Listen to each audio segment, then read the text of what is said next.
Incompetent bottom feeders should sleep on the ground. It hurts. Really hurts.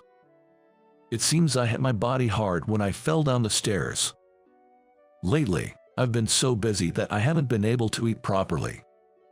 My body, having lost weight due to this, didn't provide any cushioning. It's as if my bones hit something. The intense pain made me involuntarily furrow my brow. Wow, you fell down pretty hard. Suddenly, I was confused about what had happened. While enduring the pain, I thought it over. It was him. He pushed me down the stairs. The person responsible for pushing me was smirking at me, laughing after pushing someone down the stairs. That's insane. It's your fault, bottom feeder. The moment I saw that expression, my anger reached its peak. I will never forgive this man. My name is James Smith, a 30-something entrepreneur. I took over my father's company just last year as a novice. Originally, my elder brother was supposed to take over, but he fell. Therefore, as the second son, I became the president. I'm a man whose only virtue is being earnest, with my previous job being a mundane one that allowed for diligent work. My superiors always told me I had nothing but earnestness, and I too thought I wasn't cut out to be a president. However, my parents who raised me and my brother who cared for me asked me to take the role. Eventually, I accepted the position of president. At first, I thought it would be until my brother's illness healed. But now, working busy days, I've grown fond of the company. I visit the field and am in the midst of learning various things. I never thought you yourself would come. Please, take a look around. I was in a different industry originally, so I lack specialized knowledge. I've studied somewhat, but textbooks and the field are different. Thank you very much for welcoming me so kindly. Today, I'm visiting a factory of a business partner. We've been trading with this company for years and plan to sign a major contract soon. I wanted to see the site before that, so I asked the sales representative who happened to be at our place. They gladly accepted my selfish request to see the site. Today, I'm being guided by Michael. He's a man of my age.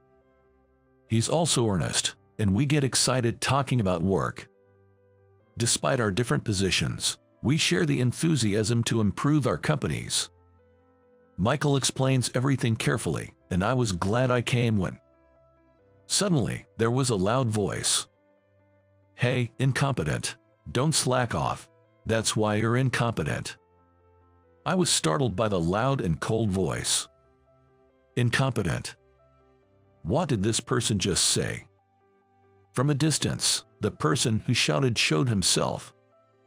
Everyone in the factory is required to wear work clothes, but this person was dressed casually. And I could see his watch shining.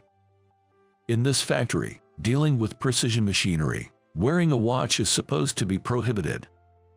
There's a risk of damaging the products. Of course, I'm also wearing work clothes and not carrying anything like watches or mechanical pencils. If you have time to hang out with bottom feeders, get back to work. Or if you're so free, go buy some coffee, and of course, you're paying for it. The man spoke languidly, dripping with sarcasm. After saying what he wanted, he strutted off somewhere. What an insolent attitude. Michael, who was guiding me, turned pale. He started apologizing to me profusely. I'm truly sorry. No, Michael, it's not your fault. That was Brian, the division head, right? Yes, he's the head of the General Affairs Department. I've heard about it. This company is family-run, and the family members wield significant power. I've heard that some of them take advantage of their positions with arrogant attitudes. Brian is especially notorious for his haughty demeanor. Michael kept apologizing to me. It must be tough dealing with Brian. I'll make sure Brian apologizes. No, it's okay. I have another appointment soon anyway, and you've got your hands full. When I said that, Michael seemed a bit relieved. But the next moment, he straightened up again, and his expression became serious. "I'm really sorry. Today was the first time I met Michael, but he's well regarded by our employees. Talking to him, I felt he was a trustworthy person." After a bit of conversation, we left the production area of the factory. Still, it seems this company has its issues. There are earnest and dedicated employees like Michael. On the other hand, people who can't even follow basic manners or rules are in managerial positions. No company is perfect, but it's something that should be addressed. And Brian, what a rude person. His name is Brian. In his mid-40s, he's the head of the General Affairs Department, a relative of President Johnson, which explains his condescending attitude. He seems to be quite well known. Before visiting the company, I heard various things from our employees. Some of them have witnessed Brian's terrible attitude. Especially targeted is Michael. Originally from the General Affairs Department, he moved to sales last year. It seems he had a rough time in the General Affairs Department. Just from a little chat with our employees, I got this much information. I wonder if he's going through even harder times. Thinking about Michael makes my heart ache. In my previous job, I was harassed by a boss like Brian. That's why I can't help but empathize. People like him are just unreasonable. They shove impossible tasks onto us and then yell if we can't do them. I was blamed to the point of nearly losing my dignity. Remembering the past, I tremble with anger. Now that I'm an entrepreneur, I strongly wish not to become an unreasonable person. Hey, incompetent, where the hell is my coffee? Do I have to say it multiple times for you to understand? That's why you're incompetent. Brian, please stop. Just when I thought he had disappeared, that man came back. He's kicking the trash can while yelling loudly. In what world does a department head kick a factory's trash can? It's appalling. Michael apologized to me once and then ran towards Brian. They seem to be talking, but Brian seems to have gotten even angrier. Again, he kicks the trash can and yells out loud. Then, he took Michael towards the stairs. Hey, you trying to defy me? Is Michael okay? Knowing Brian, he might do something even worse. He probably doesn't realize I'm the president of a client company. If I tell him, maybe that will calm things down for now. Thinking this, I headed towards the stairs. As I got closer to the stairs, I could see the two of them. As expected, Michael was getting a mouthful from Brian. I approached and called out to them. I apologize for the late introduction, That was the moment. Brian grabbed my shoulder forcefully and pushed me hard. We were at the top of the stairs. I lost my balance and fell down. There was a loud thump. For a moment, I didn't understand what had happened. It hurts. My whole body is in pain. This is bad. Wow, you fell down pretty hard. Brian was smirking, clapping his hands and laughing. Laughing after pushing someone down the stairs. That's insane. It's your fault, bottom feeder. Bottom feeder. So, he mistook me for an employee of his own company. But still, that's terrible. Just because I'm an employee of his company, he thinks he can do anything. Anger wells up inside me. Not just towards this man. It's anger towards unreasonable people. I've been working diligently and earnestly. My superiors dismissed me, saying a dull and boring person like me would always be at the bottom. I've been hit in the head with crumpled trash more than once or twice. I've never been able to tell anyone. I wanted to keep this miserable self hidden. I thought it was okay as long as I endured the terrible treatment from my superiors. Such past experiences flash back. Incompetent bottom feeders should sleep on the ground. He smirks, truly looking like he's enjoying himself. The moment I saw that expression, My anger reached its peak. I will never forgive this man, I declare loudly to Brian, who is smirking at me. Tell President Johnson that the $20 million contract is off. Hey, you are joking, right? Little bottom feeder. Such a lie will be exposed in no time. You don't belong in this factory. You're too weak. Get out of here. Brian was laughing as if he was about to dance, thoroughly enjoying himself. Michael, with a pale face, informed him. What are you talking about, Brian? This is President Smith from our client company. Apologize to him right now. Huh? Brian looked at us with a dumbfounded expression. Michael, you can't be serious. Why would Mr. Smith from our client company be here? We were about to have a $20 million deal. It's a significant deal, so I thought I'd inspect the site myself. But, Brian, with someone like you around, the deal is off. I glared at him intensely. Brian's face literally started turning pale. Where did his earlier attitude go? Looking at his fingertips, they were trembling. No, come on, that's a joke. Today, we were expecting a job hopper in his 20s, someone who didn't do well as a fresh graduate. I'm in my 30s, though. Hey, I'm approaching my late 30s, but I've been told I look like a college student. I'm short and have a youthful face. Honestly, it's been a significant complex for me. That's why I want to succeed as an entrepreneur and become a big man. Brian, this cannot be overlooked. What you did is a serious crime. There's no way I can forgive this. No, wait, that's a lie. I don't believe it. A president with that kind of face. Lies, all lies. Brian, how can you say such a thing? Still talking like that? I handed my business card to Michael again and urged him to show it to Brian. Naturally, my business card states that I am the president. Brian reluctantly looked at the card. But the president here is supposed to be an old man. Brian, how disrespectful can you be? Brian's hands, holding the business card, were trembling slightly. He quickly took out his cell phone and started looking up something. He must be searching for information about our company. Of course, bringing cell phones into the factory is prohibited. Wow, it's true. The president changed last year. No, it's not my fault. With that, Brian ran away. Not even a single apology. What a pathetic man. Michael was concerned about me and quickly called for help. Despite the intense pain all over my body, my feelings of anger were stronger. I will never forgive that man.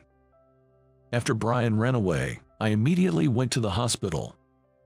I was worried because I had hit my body hard, but thankfully, no bones were broken. However, it wasn't without consequence.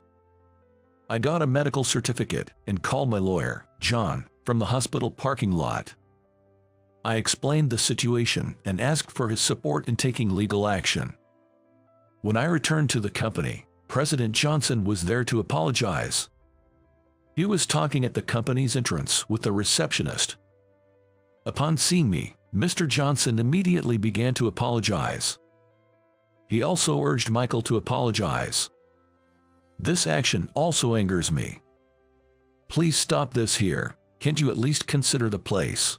When I said that coldly, Mr. Johnson apologized even more deeply. Did he not hear what I just said? I sighed. For this company, $20 million is a very significant deal. We hadn't reached a formal agreement yet, but it was almost settled. But calling someone incompetent, a bottom feeder, and then pushing them down the stairs. I can't think of doing business with a company that has such people. Michael, I truly appreciate your help today. I'm grateful for your extensive knowledge and detailed explanations. Upon hearing this, Mr. Johnson looked pleased. Does he think he's forgiven now? So, why hasn't Brian come to apologize? Why isn't the main culprit here apologizing? I have nothing but gratitude for Michael. Why is Michael here apologizing? It doesn't make any sense. It was right when I made that declaration. Several men entered from the company's entrance. Among them was Brian, looking utterly pale. He was being pulled and pushed by the men around him. What a miserable sight. Can't he even apologize properly? I'm so sorry. I didn't understand what was happening. Yeah, you were impressive, especially being so young and a president. That's amazing. And, they all started apologizing vehemently. It's really a nuisance. For now, I had them shown to the reception room. Mr. Johnson started talking about what would happen next. Firstly, Brian would be demoted. He wouldn't be in the General Affairs Department, but would join the line work in the factory instead. For someone who used to strut around, this must be humiliating. Brian wasn't wearing work clothes, and he was wearing a watch, right? And such a person will work in the factory. It makes me want to cancel the contract even more. I've experienced it myself, but what do you think line work is? Mr. Johnson, you're taking your job too lightly. Mr. Johnson went silent. Then he clung to me, suggesting, then, we'll fire this man. Hearing this, Brian started to panic. If I get fired, what am I going to do, James? It's all his fault. A president looking like a college student, that's a lie. It's not my fault. Help me, James. Brian was restrained by the employees and led out of the room first. I didn't want to see his face any longer either. I have a medical certificate, so I'll consult with my lawyer and go to the police. As for new projects, we will cancel the deal. We'll also reduce our car deals going forward. Mr. Johnson, it's because you let your relative run wild that this happened. Please leave at once. With that, Mr. Johnson, with a downcast and pale face, left. Brian would be fired because of the $20 million deal falling through. The next day, I consulted again with my lawyer, John, and decided not to settle with Brian. What he did cannot be forgiven. If I had been unlucky, I could have lost my life. Brian called me, but I couldn't forgive him. Please, I'll apologize. I have loans for my car and apartment. If I get fired, I won't be able to live. I didn't think you were the president. It's not my fault, right? That was the gist of it. His words weren't an apology. He just wanted to be forgiven. The thought of such people genuinely apologizing seems far-fetched. It might be better to show them hell. Upon investigation, Brian is single but was dating a young and beautiful woman, and marriage had been discussed. I was worried that her life might also be ruined, but it turned out to be no problem. The incident became gossip, and it reached her ears. As a result, she left Brian. And something that shouldn't be forgotten is the fact that there were people in the past who have been victims of Brian's harassment. Due to Brian's harassment, many people had resigned. Michael worked hard on this matter. Is this what a professional does? I can't believe it. It's unimaginable. Michael had gathered a lot of evidence of the harassment he had experienced. He also collected numerous other pieces of evidence and reported them to me. Misuse of expenses, harassment of employees. The content was truly appalling. It seems he particularly targeted young, capable individuals. Essentially, it was jealousy towards promising young people. Brian's pettiness became quite evident. Finally, Brian was fired from the company. Not only was he fired, but he was also being sued from various sides. I consulted with John and sued Brian too. I met Brian once afterwards.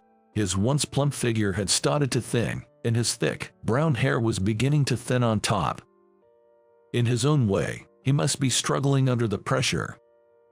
Please, I'll do anything. I've been happily working at my uncle's company since high school graduation. I never thought it would come to this. You're older than me, aren't you? Working since high school graduation means a considerable number of years. All this time, you've been careless.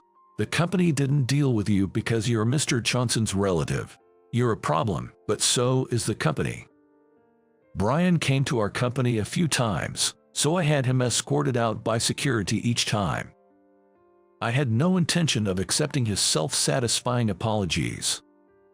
It's a nuisance to our employees.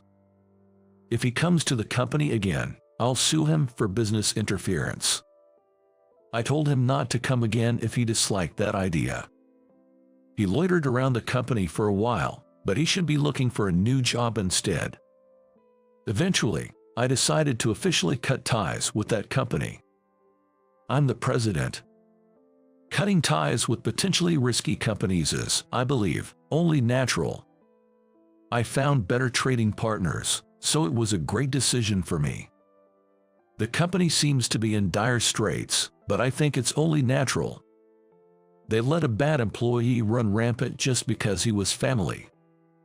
The responsibility lies with Mr. Johnson and those around him. After we cut ties, other companies started to do the same. Some must have been contracting with them out of necessity. That company is probably finished now. After being fired, Brian was also expelled from family gatherings. I heard he had to let go of his newly purchased apartment and car because he couldn't pay the loans. Please, I'm begging you, I'll apologize, just help me. Hire me, I'll even lick your shoes. He caused a scene in front of the company, but who would hire someone like that? The company is precious to me. Now, he seems to be barely getting by with day labor, but is not going well. He's yelled at and instructed by younger people and keeps quitting jobs. In this state, he might eventually be unable to make a living. It's only natural. Working means carrying responsibility. He did nothing but harass young people for fun. Such a person won't do well anywhere. His future looks bleak, but it's entirely self-inflicted. As for me, I continue to be busy as usual. Thinking about the company from morning till night is surprisingly comforting. In my busy days, I visit my ailing father and my brother, who is dealing with illness. I receive advice from them both and continue to learn every day.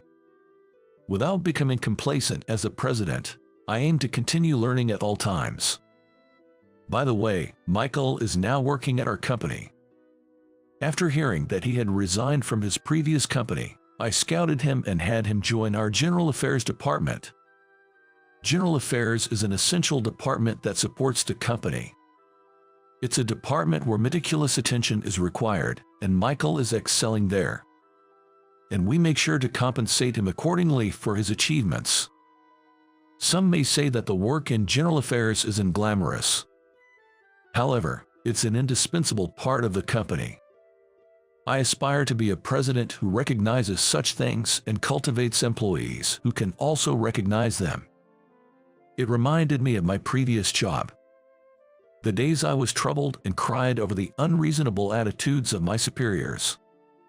It was truly difficult. I don't want my employees to go through such experiences. I believe that through this experience, I've managed to overcome a bit of my dark past. My life as a president has only just begun.